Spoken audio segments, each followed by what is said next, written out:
Welcome to Whiteboard Wednesday, week 3.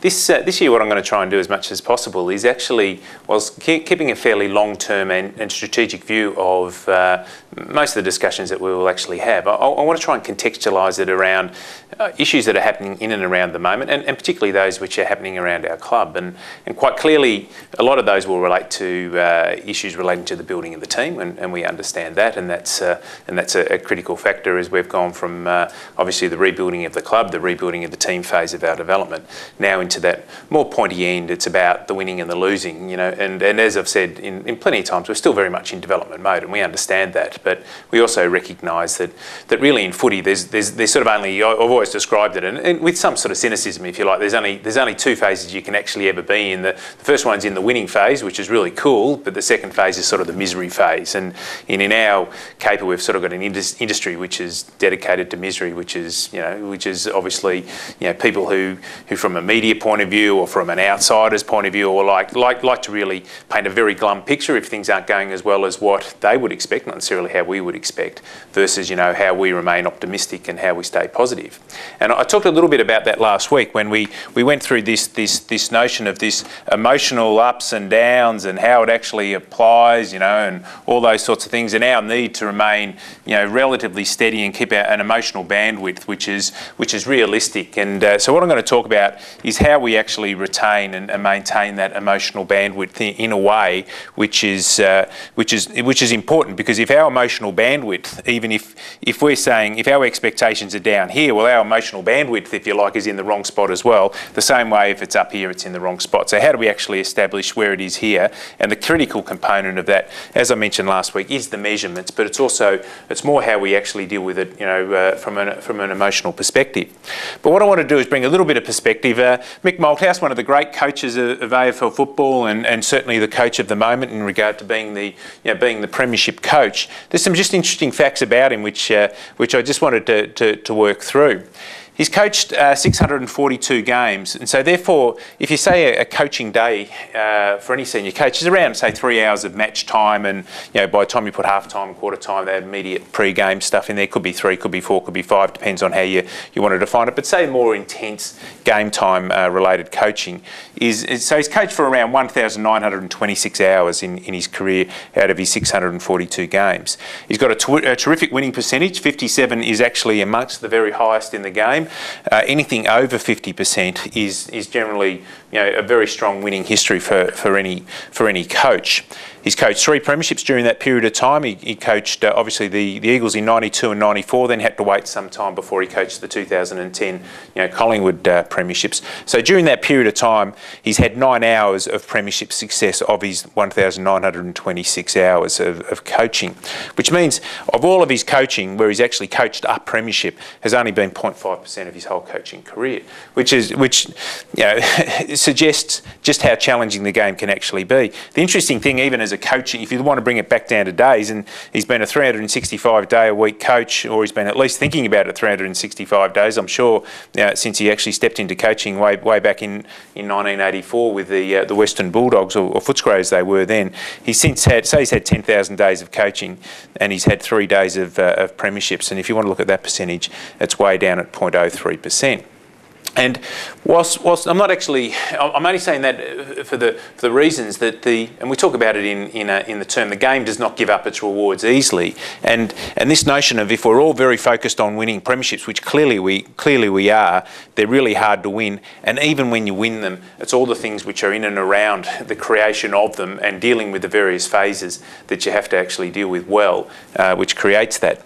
And even in this figure here, I think is probably the most significant. Whilst we understand the premierships only come around once a year, so that's obviously going to be a very low figure anyway.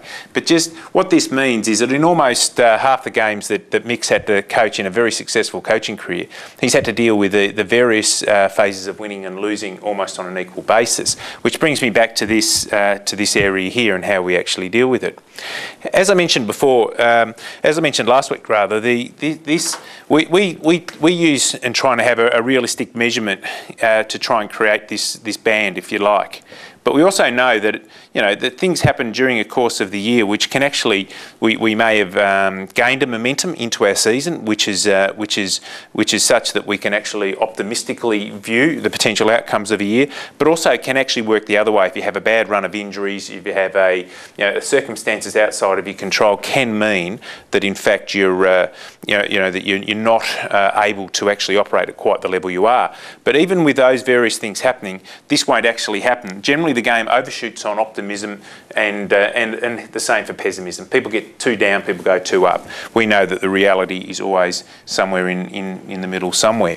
And you can always look at, for instance, the results. If you win by a point versus losing by a point, just how differently you feel. And I think probably one of the tests for any organisation, particularly a football club, is to say, okay, what did we get from the 1 point win versus the 1 point loss? And the analysis into the game itself and the result of the game itself really won't be that much different. Often a 1 point win and a 1 point loss is just determined by when the siren happens to ring. If you are in front when it rings, and there's probably no one feeling that more at the moment than what the St Kilda Footy Club are, having drawn last year's grand final. So how does this actually operate? One of the most important things that we actually do as a club is we have very much a leadership model which actually creates this situation. And that might sound really generic, but it is just so fundamental, because it's not only the emotions of those people external to the club that we have to manage. The critical thing is how we actually manage the emotions internally to create, in fact, that bandwidth. Because whether we like it or not, players, staff, people, board, administration are impacted by this. They feel it, they sense it, they're communicating with supporters, we're feeling and reading the newspapers, we hear the talk back, we read blog sites and forums and all these sorts of stuff, so we understand the emotions that it's actually happening, and it's important that we actually do. We don't actually push away from that at any shape or form. And one of the reasons as a club, we've actually really embraced the whole social media is so we have a much better feel for how people are actually how people are talking about our club. But leadership becomes the critical component of it. But leadership as a model, traditionally, as we all know, leadership has been this thing. If this is the person and this is the leader, it's all been this sort of push down sort of leadership model, if you like. And you say, okay, well, these people are just expected to think like they do. Well, that's just totally unrealistic. In our case here, if you put in all of the parts of what this actually is, this will be players. This will be staff. This will be board. It'll be coaches, all with their own views and their own emotions and their own whatever. You just can't. You can't actually just dictate how people think. It's just craziness. So how we actually establish it, and we do it in a way whereby these various groups within it all actually really work hard to establish, in fact, where the group is actually at and how we actually, in fact, are going to manage our emotions in regard to that. And how we dictate then is we'll sit down at various times of year and say, okay, where is the group actually at, and how are we behaving in the context of that? So this is quite apart from saying, okay, we need to kick better, we need to mark better, we need to market better, we need to do these things. Now this is more at a behavioural level that we're actually talking about. So the critical component of that is what we do is, and we'll do it quite regularly, is that we will say, okay, what are the expected behaviours at this time as they relate particularly to the values as we've evolved them. And the values, the one thing about values is it's not a static thing. Values evolve and values grow. And an interesting phase that we've actually come from at our club is the first layer of values that we actually talked about were all words like united, trust, those sorts of things, which was all about feeling close and feeling aligned to the organisation. As we've grown as a group, that these things are now evolving. Whilst they don't become any less important, but they're becoming much more performance oriented. And in some cases, much more aspirational. And so it's almost like if you think about your own personal development in many ways, the first thing you actually want to have when you go into any organisation, or you want to feel like you're aligned. You want to feel as though you're part of something. But then quite quickly, once you've actually got that sense of it, you actually want to achieve something. And that's the phase that we're actually going through at the moment. So what we then do is, as a group, is we say, okay, what are the expected behaviours in regard to these things as it then evolves in the context of the values that we've actually talked about. And the overall trademark that we've got as a club, and you probably see it when the players actually run out, it's at the top of the race, is whatever it takes. And that is a club-based value. Whilst people will think about it in different contexts, whether you're a player versus the board versus the staff, that is the overarching trademark. So we then align ourselves to it. So what we then do is, okay, we regularly then monitor what are the expected behaviours that we have against that trademark and against the values that we've defined, on a regular basis. And we look at then all mechanisms by which we first of all assess how we're actually tracking, and then we also look at mechanisms by which we can reward behaviours in and around that. So then what do we do? Our staff, and this is we've got 2 leadership groups within our club. In a non-traditional sense, if you like, perhaps a little bit different to most businesses. The one which obviously gets a fair bit of coverage is the player leadership group. But we also have a staff leadership group, which in our case is called the centre bounce team. Whilst they have different purposes, their fundamentals are very, very similar. The most important thing is that they're actually voted for by the various people who constitute the group. In this case, the player leadership group is voted for by the players, and the centre bounce team, which is a staff group which doesn't include any of our senior management team quite deliberately, is voted by the group. But it's voted against these things. So what we're basically doing is we're putting together a group who we believe have the best chance of developing and evolving these particular values, and more importantly, judging ourselves against those values. And this might sound a fairly esoteric model, but when it comes to the reality, what it does is this: is that we've agreed on what these things are. We've signed up to them. And so even from a CEO's point of view, I've fundamentally empowered the group in this regard to do what it needs to do to ensure that it actually stays on track in regard to it all. The same way as the coaching group does from a player leadership point of view. If we find it's actually going out of line or whatever, we'll work with the group and we'll start to then spend time with them saying, how come you're thinking that way? Have you learned a little bit about that? Because these things often are made up of younger people or people who are still working themselves out as leadership. So it's almost an on-the-spot leadership training thing. And from time to time it will show a lack of experience, and therefore we have to provide that experience, but we don't push it in any particular direction at any time, because the key thing within all this is it has to be able to build on its own learning. So what we then do from time to time is we use it, and we use a group called Leading Teams to do it, but we assess ourselves against those, and we assess it at a personal level. And whether you're the CEO of the footy club, the coach of the footy club, it doesn't matter. Twice a year we do an exercise whereby various groups sit in front of their peer group and they get feedback. And you may have heard this one before, but the feedback is there'll be a couple of things we want you to stop doing, we want you to start doing, and we want you to keep doing, all in the context of what we agree the values of the organisation are. And so the demand that we actually make of each other, and this is the fundamental of, I think, of leadership, is this notion of see something, do something. So it doesn't matter who you are within the organisation, whether you're Maddie behind the camera here now speaking to me, he has to have the confidence to come to me and say, what we were doing, I thought that was out of line with what we've talked about here.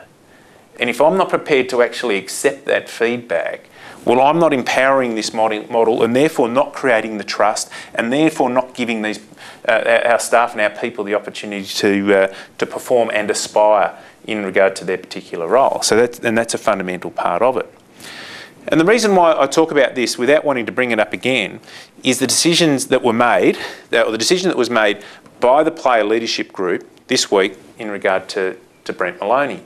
And Brent's a terrific guy. Brent has earned the right to be in the player leadership group by his actions thus far, particularly in regard to the behaviours and these sorts of things. But what he did on the weekend was he had a lapse in regard to what those things are. And it's nothing more than that, because we have enough trust in him that he will actually bounce back from that and re-earn the right to be part of it all. But if leadership is about see something, do something, and we're going to empower a group of people to actually do that, we then have to trust their decision making in regard to that. And that was largely this week driven by the leadership group in the context of one of their fellow leaders. We get involved in it a little bit because it becomes one of those, obviously, where it's an external factor as well as an internal factor, but it was fundamentally driven by the player leadership group, and Brent wouldn't have expected anything other than that, and that's what he now understands. And he deals with it and he works it through, and we support him and all the things that go actually with it.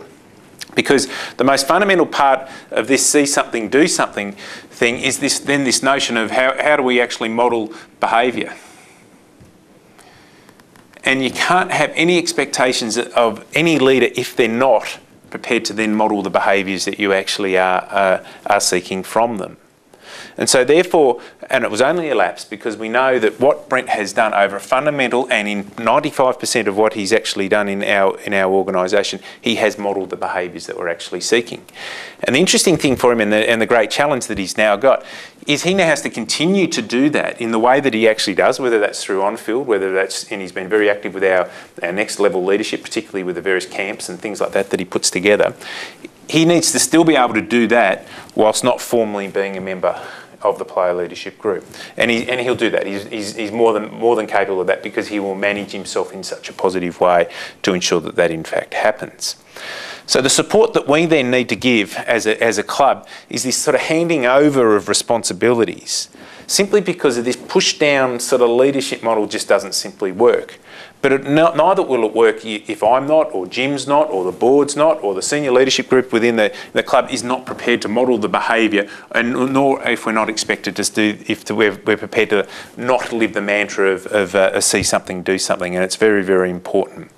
So I wanted to give you a little bit of an insight, and this in the end brings all the closeness and the tightness and enables us to, through the various phases of ups and downs, when things don't go as well as you want them to go, when deals don't, you might work really hard on a sponsorship deal and it doesn't come together the way that you want it to do. You might work really hard on the retention of a player, recruitment of a player, all the various things and all the challenges that so many of our people have got around the organisation. It doesn't quite work off. We need to be able to support and develop and ensure that we're maintaining a very steady attitude in regard to these sorts of things. But the core of it is, as I said, it sits at the values, which for us is this high performance with high integrity. But the interesting thing from us as a club is we're going from this phase, which is really cool, which we've done a lot of work on, and Jim's been outstanding in regard to that, saying, okay, we've got real closeness within our club, but now it's becoming more performance oriented and certainly far more aspirational in our expectations. I hope that's given you some sort of insight and understanding of how it actually works in and around a club. Looks all a bit messy and a bit more complicated, but it isn't. It's a really simple model which is fundamental to how we build this footy club. Thanks very much and look forward to next week.